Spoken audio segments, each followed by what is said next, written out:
Hi, I'm E.D. Lewis and welcome back to my channel, and please ignore this. I just had a delicious snack.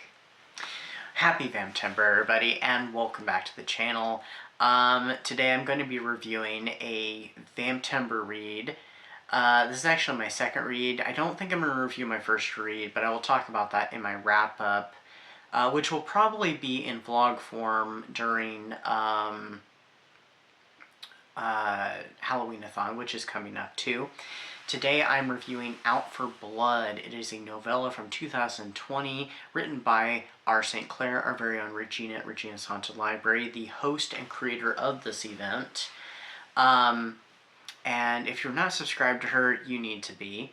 Also subscribe to all of the co-hosts, Alex the Bookubus and Elizabeth Sagewood, as well as myself. This is not the first vampire story I've read by Regina. She'd also written a few years ago Code Red, and I absolutely loved that one. I would love to see a sequel to that someday, so if she's planning on a sequel, I'm eagerly anticipating it, and if not, that's fine too. This one was quite different. This one's a lot shorter. You can read it in a day. It's less than 100 pages. I read rather slowly at times, and I was able to finish it in a day. So this tells the story of a half vampire, half human, half alien hybrid, which is in this universe how vampires are created. So he was born of a human woman, and how he moves through society and moves through the world is he takes on host bodies. So he, attacks somebody, and there's a special procedure that's done, and he is able to inhabit a human host. It's not permanent, though. The body does start to decay over time, and he is desperate to get back to his ancestral world, which is the planet Lavaria. At least I think that's how it's pronounced. In his day-to-day life, he has taken on a human servant, this young man that's down on his luck and has had a very rough life and suffers from some addictions and stuff. There's some trigger warnings with this one. Because of the things that the Beast does, and also Jim's past, who is the human servant.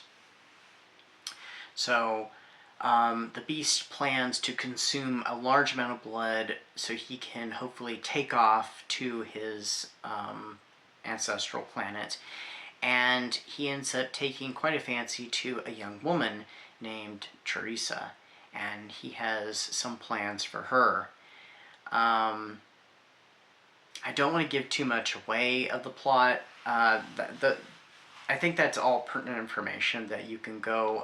He has a plan for how he's going to do all this, and the story is told following those three characters, Teresa, Jim, and the Beast, who in his current host body he calls himself Bram, which he's taken from a romance novel. So. Not Bram Stoker, though. So, this was definitely bloody, definitely gory. I guess you would call this extreme horror. It's not splatterpunk, which I don't know if I could handle splatterpunk. This I could handle. So if other extreme horror is like this, I can handle it. For sure. Though I don't really mind gory stuff in movies, because I can sit there and watch like the 2013 Evil Dead, which I've seen many times, and that thing is bloody and gory as, yeah. If you've seen it, you know what I mean. And like, The Exorcist. I wouldn't necessarily eat during watching these movies, because I know during The Exorcist, not The Exorcist, I'm sorry, Hellraiser. I did not mean to say Exorcist. Hellraiser. Completely different thing there. I can't eat while watching Hellraiser. I just can't do it. But I can sit there and I can perfectly enjoy it. So, I can watch gory stuff, and so this, I think I could probably read some extreme horror as long as it doesn't go too insane. This one had some comedic moments, because this, and I think it's because it's so over the top. But I think that's perfect, especially with monster horror, which is very much what this is.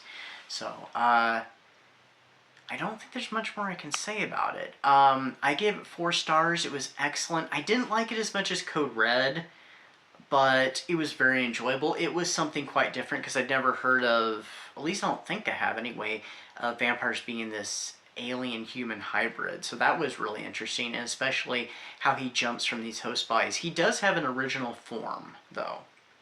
And how his mother becomes pregnant with him is rather interesting, and it's like it's pulled right out of an old sci-fi movie from, well, not old, well, a retro sci-fi movie, you know, something like from the 80s. And I just realized the candle on this side is just out of frame.